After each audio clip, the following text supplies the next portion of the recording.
औज़ुबिल्लाहिमिनश्शैतानिर्रजीम बिस्मिल्लाहिर्रहमानिर्रहीम। आज का हमारा लेक्चर नंबर 4।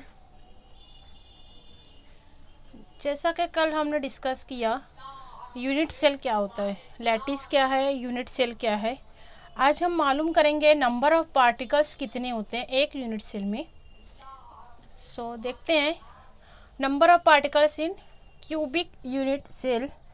कल मैंने आपको एक क्यूब का स्ट्रक्चर ड्रॉ करके बताया था कि किस तरह यहाँ क्यूब का नंबर ऑफ एटम प्रेजेंट होते हैं किसी भी क्यूब में। Number of atom present in a cubic system, जैसा कि इसके 8 कॉर्नर पे हमने ऑब्जर्व किया था। 8 कॉर्नर पर नंबर ऑफ एटम होंगे, टोटल नंबर ऑफ एटम 8। अब हमको मालूम करना है कि इन क्यूबिक सिस्टम, इन पहली कैटेगरी इन सिंपल क्यूबिक सेल और यूनिट सेल,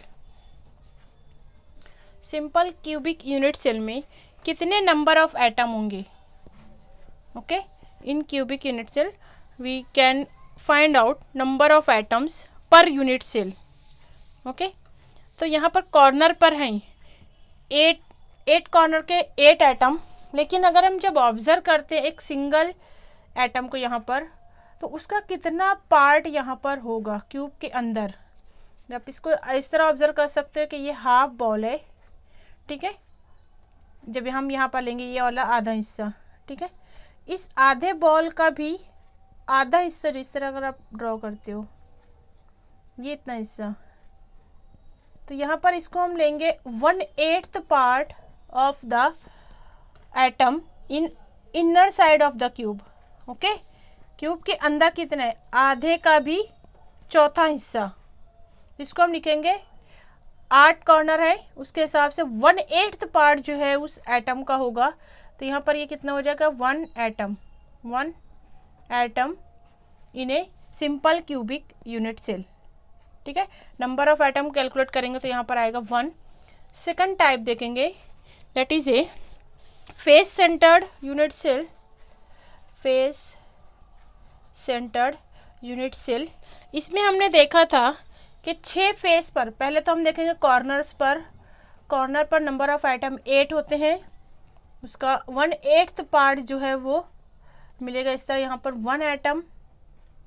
ओके, अब यहाँ पर 6 फेस हमने देखा था इस तरह,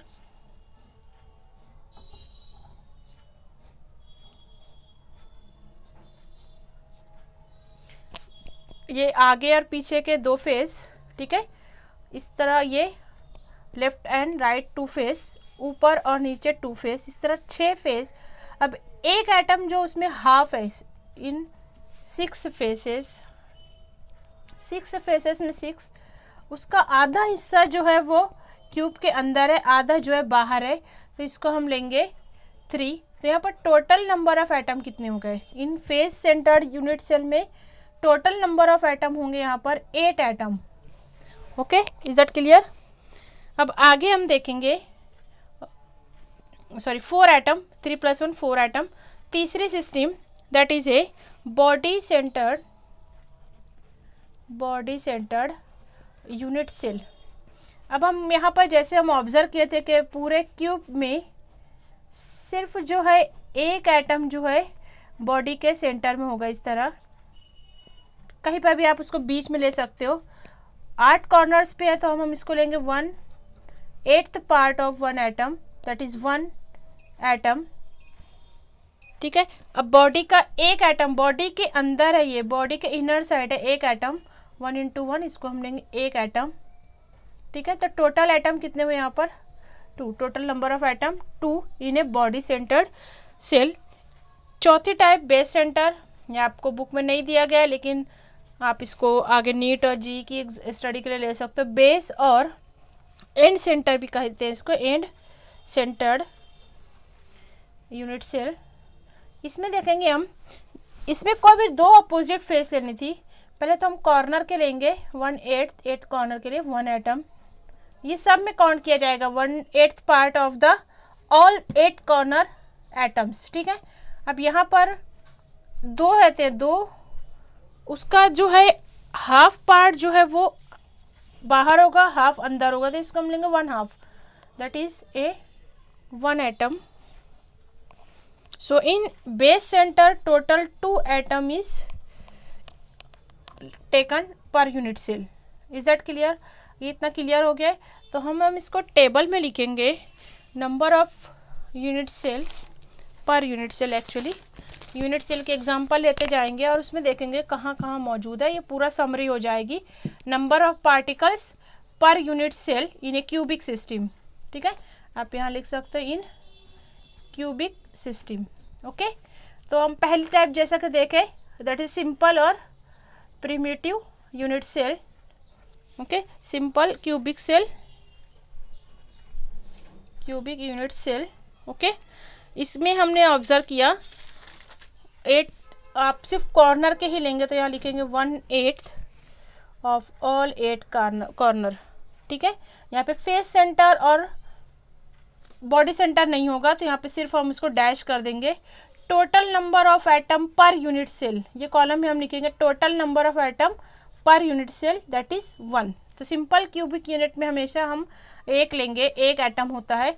ये हम आगे जब रेडियस मालूम करेंगे, डेंसिटी मालूम करेंगे, तो वहाँ पर ये और पैकिंग फ्रैक्शन में ये हमको काम देगा. इसलिए आप बहुत ध्यान से देखना है यहाँ पर. दूसरा जो है, दूसरी सिस्टम फेस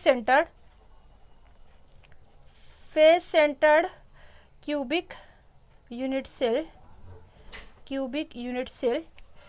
ठीक है, अभी हमने देखा फेसेस में लेना है आपको 6 फेस, उनका 1/2. तो पहले हम कॉर्नर का ले लेते हैं 1/8 और फेस का लेना है हमको 3. मैं यहाँ पे डायरेक्ट 3 लिखती हूँ. ये 3 कहाँ से आया, आप इसको कैलकुलेट कर सकते हो. 6 × 1/2 इज इक्वल टू 3. ये कैसे आया तो आपको ये समझ में. सेंटर का आपको नहीं लेना है, बॉडी सेंटर.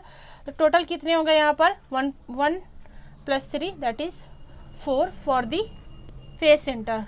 थर्ड टाइप देखेंगे हम यहाँ पर, दैट इज बॉडी सेंटर. बहुत ही आसान है, थोड़ा आपको इमेजिन करना है कि आप क्या ले रहे हो, कौन सा सेल ले रहे हो. फ़ौरन आपके माइंड में आना चाहिए बॉडी सेंटर. बॉडी के पूरे बॉडी के बीच में एक होगा और कॉर्नर के as it is, that is 1. Body में आपको पूरा एक अंदर है, इसलिए सॉरी फेस में नहीं होगा, या डैश करना है. बॉडी सेंटर का 1 लेना है. 1 + 1 2. चौथी type that is end centre और body centre, sorry base centred unit cell, cubic unit cell आपको इसमें लेना है. कॉर्नर के एज इट इज़. ठीक है, अब यहाँ पर 2 अपोजिट फेसेस में आप लेते हो, तो इसके लिए फेस का आएगा 2 × 1/2, क्योंकि आधा आधा वो होगा सेल में, that is equal to 1. 1 + 1 that is 2. तो ये पूरी टेबल का समरी है, आपको इसमें क्लियर हो जाएगा कि आपको कौन सा सेल आप ले रहे हैं और उसका पर यूनिट एटम कितना आएगा, यूनिट सेल कितना आएगा per atom, sorry unit per unit से atom per unit cell. Okay, atom per unit cell. Is that clear? ठीक है, अब हम अगले पॉइंट की तरफ चलते हैं कि यहाँ पर पैरामीटर के बेसिस पे यूनिट सेल को किस तरह डिवाइड किया गया है. तो इसके मतलब ऐसे देखा जाए तो 230 क्रिस्टल फॉर्म होते हैं according to basis of cubic unit cell. 230 समझ में आ रहा है, 230 क्रिस्टल स्ट्रक्चर फॉर्म होते हैं. ठीक है, but we observe here only 14 types of space lattice, और इसको कहा जाता है ब्रेवियस लैटिस. ठीक है, देखेंगे तो हमारा अगला पॉइंट है unit cell according to unit cell parameter. अब यूनिट सेल पैरामीटर क्या है, ये लास्ट लेक्चर में मैंने बताया था आपको कि अगर हम एक क्यूबिक सिस्टम लेते हैं, ठीक है, उसमें यहाँ पर जब आप एक्सेस वाइज लेंथ और विड्थ और हाइट अगर मालूम करते इस तरह, यहाँ पर इसको हम सेंटर में लेंगे. ठीक है, ये 3 पॉइंट पर. अब यहाँ पर इसकी लेंथ अगर कंसीडर करो ABC, this are called axial length, इसको लिया जाता है axial length. A = B = C. ठीक है, यहाँ पर A, B, C तीनों बराबर होते हैं इन क्यूबिक सिस्टम, इसको एक्सियल लेंथ कहा जाता है. अब मैंने आपको एकदम इजी तरीका बताया था, A के आगे जो भी यहाँ पर एंगल उसको हम कहेंगे अल्फ़ा, B के अपोजिट साइड में जो है उसको बीटा, C के अपोजिट साइड में जो है इसको गामा. तो यहाँ पर एक्सियल एंगल इसको कहेंगे हम द एक्सियल एंगल्स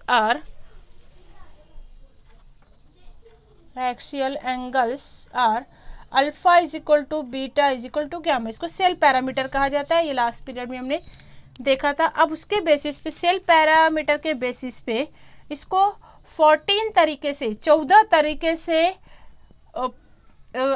डिवाइड किया गया 3 डायमेंशनल अरेंजमेंट को, क्रिस्टल को, ठीक है। इनको कहा जाता है these are 14 lattices which describe the crystal structure. उसको ब्रेवियस लेटिस भी कहा जाता है। इसके ऊपर 1 मार्क्स का क्वेश्चन आता है, define the term Bravais lattice. Bravais lattice means point on the basis of cell parameter. Remember that, यहाँ पे हम सेल पैरामीटर के बेसिस पे, सेल पैरामीटर क्या हुआ, एक्सियल लेंथ एंड